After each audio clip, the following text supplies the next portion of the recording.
Sir third question में जैसे हम कोई भी जैन धर्म के बारे में सोचता है तो त्याग की जो वर्ड है वो सबसे पहले आता है कि हम लोग त्याग त्याग में ज्यादा बिलीव करते हैं। हम्म। तो परिग्रह नहीं करना, त्याग करना सब तरह से आचरण में, खाने में भी। तो क्या जैन धर्म है, त्याग जैन धर्म है कि नहीं, या फिर क्या त्याग ही जैन धर्म है? मतलब इस पे थोड़ा प्रकाश डालिए सर, थैंक यू।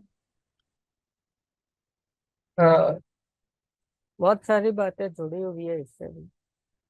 एक तो ये है कि त्याग के नाम पर अ, इसको थोड़ा हमें सुधारना चाहिए कि हम खाने पीने की बात अकेले ना करें।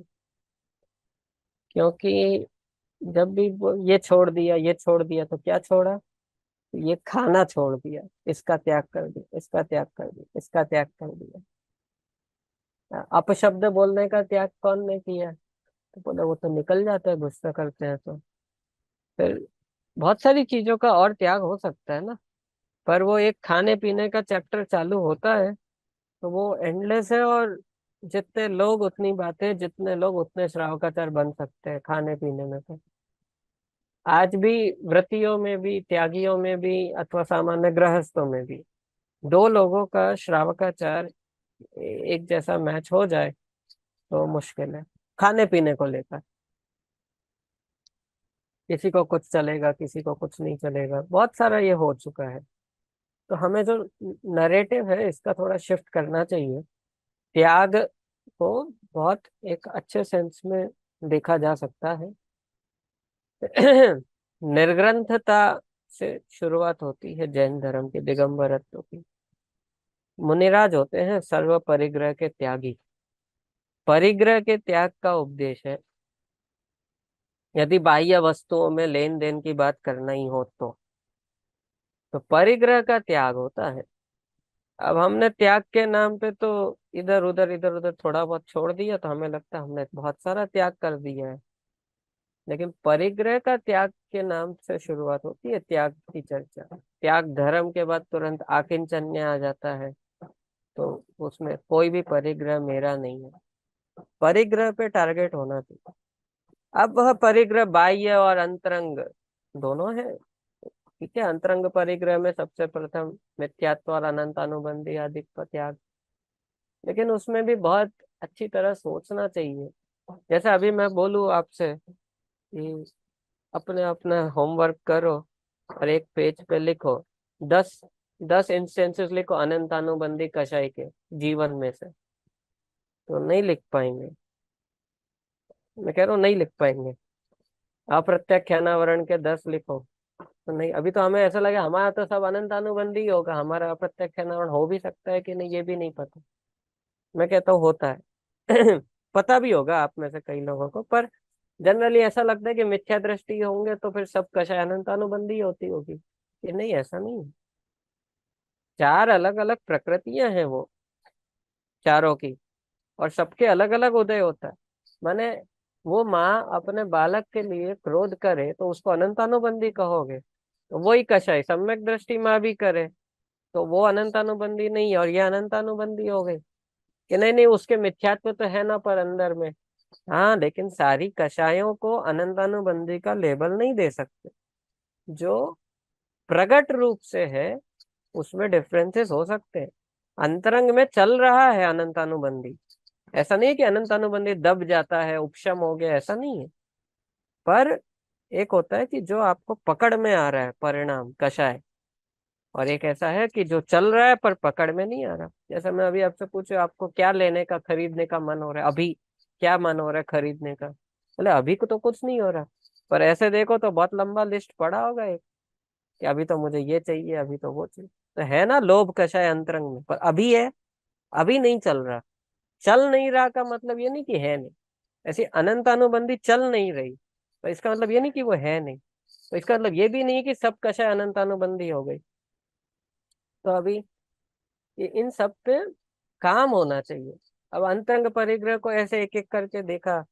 फिर भाव दीपिका ग्रंथ में तो इन सब के उदाहरण दिए हैं। अनंतानुबंधी क्रोध, अप्रत्यक्ष अनावरण क्रोध, प्रत्यक्ष अनावरण क्रोध, संज्वलन क्रोध। इतना ही नहीं, ये जो हास्य आदि 9 कषाय हैं इन पे भी ये चारों को लगाया। अनंतानुबंधी हास्य कैसा होगा, अप्रत्यक्ष अनावरण हास्य कैसा होगा, ऐसा एक एक पे घटाया है और लेश्याओं के साथ घटाया है। तो अ, औदयिक भाव में जो ये आते हैं 21 भावों में, तो कषाय अधिकार, लेश्य अधिकार, ऐसे दो अलग अलग आपको सब चैप्टर्स मिलेंगे।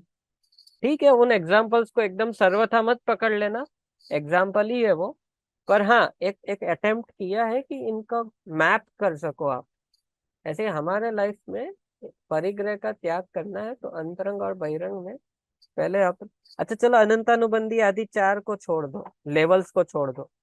इन जनरल भी हमसे कोई पूछे कि हमारा क्रोध कषाय का थर्मामीटर क्या है, ग्राफ कैसा है, कब कब कैसा कैसा किस किस पे क्रोध किया, आता है नहीं।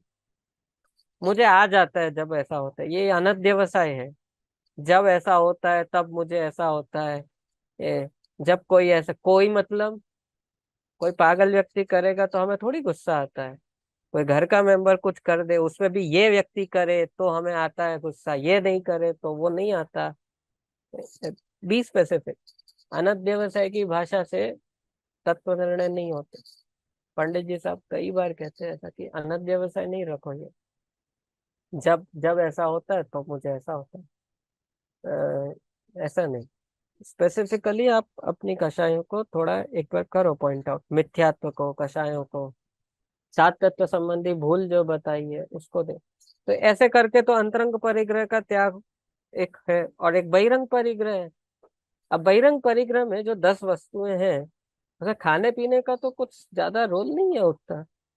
पर हमने त्याग को, आपने ये छोड़ दिया क्या, आपने ये छोड़ दिया, तो छोड़ने के साथ हमेशा खाना पीना जुड़ा हुआ रहता है। और इससे फिर बच्चों में भी एक वो इम्प्रेशन बनता जाता है कि जैन धर्म में तो भाई ये छोड़ो वो छोड़ो, लेकिन छोड़ने के नाम पे क्या छोड़ो, खाना पीना छोड़ो। पर ऐसा नहीं है। अभी बालबोध आदि पाठों में तो आप देखोगे तो बराबर बैलेंस मिलेगा। सदाचार का पाठ एक ही मिलेगा पूरे एक भाग में, फिर एक और भाग है उसमें एक और है। तो दो जगह पे ये खाने पीने पे थोड़ा बता दिया। पर बाकी जैसे मंदिर कैसे जाना, तो बोले चमड़े की वस्तु उतार के जाना, तो चमड़े का त्याग। फिर ये कैसे करना, तो बोले इसका त्याग। ऐसा कई जगहों पे और अलग अलग चीजें मिलेगी आपको त्याग के एग्जाम्पल। पर बहुत ब्रॉड पर्सपेक्टिव से इसको देखना चाहिए। एक तो ऑनलाइन शॉपिंग है, तो जब भी सेल आता है तो इसको जरूरत नहीं है तो भी कुछ ना कुछ खरीद लो। फिर कुछ नहीं तो देखते रहो बस, स्क्रॉल करते रहो देखते रहो, स्क्रॉल करते रहो देखते रहो। तो मोबाइल है, इंटरनेट है, शॉपिंग है, बहुत सारी चीजों का त्याग होना चाहिए। तो बहिरंग परिग्रह में अ, त्याग कैसे होता है वो, अब इतना सब हो भी जाए, पर त्याग जैन धर्म है या नहीं, तो इसमें तो देखो फिर वही बात है, स्यात लगाओ तो बस। त्याग है, पर वही अकेला नहीं है। त्याग होने के पहले सम्यक ज्ञान चाहिए, चारित्र का अंग है त्याग। उसके पहले दर्शन चाहिए, ज्ञान चाहिए, चारित्र में त्याग होता है।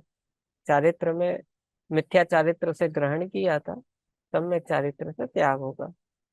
लेकिन उसके पहले जो खोटी बुद्धि थी कि ये परिग्रह मुझे सुख देगा या इससे मुझे कुछ लाभ मिलेगा और ये चला जाएगा तो मेरे जीवन में से बहुत कुछ खत्म हो गया, अब मेरा क्या बचा, मेरे पास क्या रहा।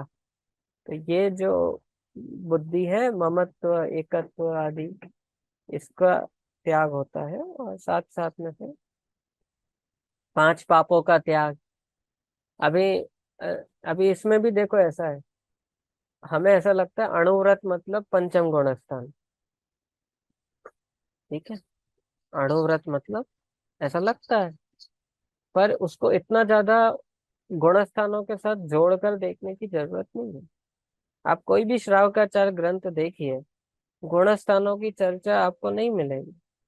आप बता दो पूरे रत्नगण श्रावकाचार में ऐसा कहीं लिखा हो कि हम पंचम गुणस्थान वर्ती श्रावक की बात करने जा रहे हैं पुरुषार्थ सिद्धि उपाय ग्रंथ में। ये तो क्या कहना चाहते हो, गुणस्थान पांचवे में अणुव्रत होते हैं या नहीं होते? ये होते हैं ना।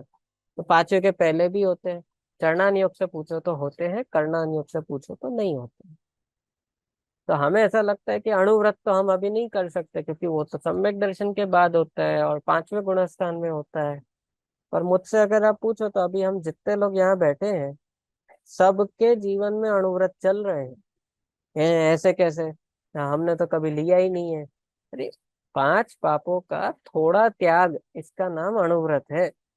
और भले ही ऐसा कमिट नहीं किया हो, व्रत लिया नहीं हो, पर हमारे जीवन में मोटा मोटा हिंसा, मोटा मोटा झूठ, चोरी, कुशील, कुशील की जगह अब्रह्म है, अब्रह्म और परिग्रह, इनका मोटा मोटा त्याग रहता है। हाँ, अब उसमें सावधानी पूर्वक यदि हम बुद्धि पूर्वक जब ले लेते हैं तो वो व्रत कहलाता है। तब तक वो चल रहा है, अविरमण रूप जो है वो। तो त्याग तो समझ लो जैन धर्म का बहुत बड़ा अंग है। पर अकेला त्याग नहीं है, उसके पहले दंसन मूल है। ज्ञानाभ्यास से सम्यक तो होगा, ज्ञानाभ्यास से ही त्याग विशेष बनता जाएगा। समझ लो वो उसके बीच में है सबके। पर चारित्रम खलु धम्मो, आचार्य कुंद कुंद देव के वचन है। चारित्र साक्षात धर्म। आप कितना भी तत्व को समझ लो, आप अपने अंडरस्टैंडिंग को कितना भी अच्छा बना लो, पर जब तक वो एक्शंस में नहीं है तो सामने वाले तो बोले कैसे धर्मात्मा है ये। धर्म की पहचान जीवन में अंग में आने से होती है। आप बोलो साहब मेरा श्रद्धान तो सही है, मैं मानता तो सही हूँ। हाँ, कितना भी सही मान लो, धर्म उससे नहीं कहा जाएगा। चारित्रम खलु धम्मो, कि नहीं नहीं, अभी पहले तो कहते थे कि सम्यक दर्शन पहले करो फिर बाकी सब। अब देखो बहुत सारी बातें हैं, अब क्या, सब चीजों को ध्यान से समझना चाहिए। सम्यक दर्शन पहली सीढ़ी है। अब पहली सीढ़ी का मतलब पता है, फर्स्ट स्टेप है। अभी पूरी यात्रा बाकी है। तो अब पहली सीढ़ी कोई अंतिम मान ले कोई, तो अब हम क्या करें?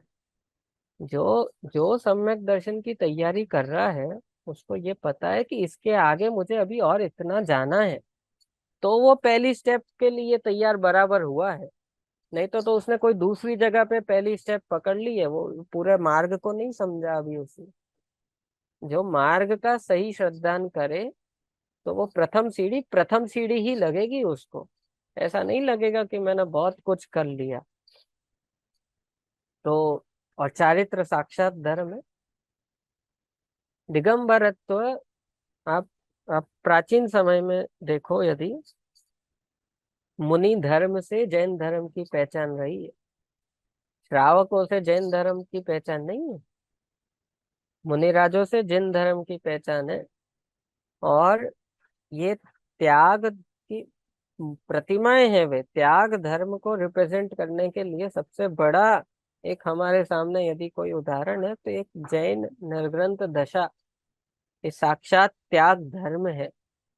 और ऐसे देखो तो फिर त्याग जैन धर्म है, क्योंकि उनके बिना तो क्या है, कुछ नहीं है।